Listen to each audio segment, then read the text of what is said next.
বছরের পর বছর একই বেতন কাঠামোয় বেতন ভাতা পাচ্ছেন সরকারি কর্মচারীরা। মূল্যস্ফীতি আর জীবনযাত্রার ব্যয় বাড়ায় নতুন বেতন কাঠামোর দাবি দীর্ঘদিনের। এমন পরিস্থিতিতে 2025 সালে 27 জুলাই গঠন করা হয় 23 সদস্যের নবম জাতীয় বেতন কমিশন। চলতি বছরের 21 জানুয়ারি কমিশন তাদের প্রতিবেদন জমা দেয়। সোমবার সচিবালয়ে বসে পে স্কেল সংক্রান্ত আন্তঃমন্ত্রণালয় সভা। দুপুরে বৈঠক শেষে অর্থমন্ত্রী বলেন, চলতি বছরেই নতুন পে স্কেল ঘোষণা করা হবে, আর এ নিয়ে কাজ করছে সরকার।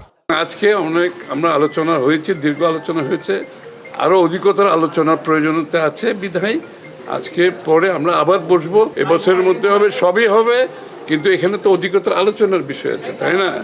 আমরা আজকে একটা দিক নিয়ে আলোচনা করেছি, আর অন্যান্য দিক আছে। সব বিষয় আলোচনার পরে পূর্ণাঙ্গ যখন সিদ্ধান্ত হবে তখন আপনাদের সামনে উপস্থাপন করব।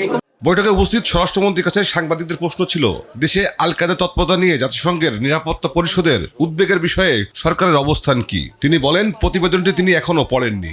আমি শুনেছি, সেটা পড়িনি। ওখানে হয়তো কিছু অবজারভেশন দিতে পারে, আমি না দেখে বলতে পারবো না। আমরা এগুলো আমলে নিচ্ছি না, রিপোর্টও এখনো পড়িনি।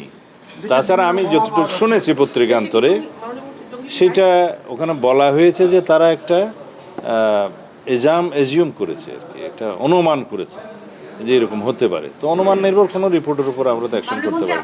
স্বরাষ্ট্রমন্ত্রীর দাবি, সরকারের 6 মাসে আইনশৃঙ্খলা পরিস্থিতি যথেষ্ট উন্নতি হয়েছে, তবে জনগণের প্রত্যাশা অনুযায়ী উন্নতি হতে সময় লাগবে। আমরা তো সবসময় বলবো আমরা আইনশৃঙ্খলা পরিস্থিতি উন্নত করতে পেরেছি, তবে জনপ্রত্যাশা অনুযায়ী উন্নীতকরণের জন্য আরও সময় লাগবে।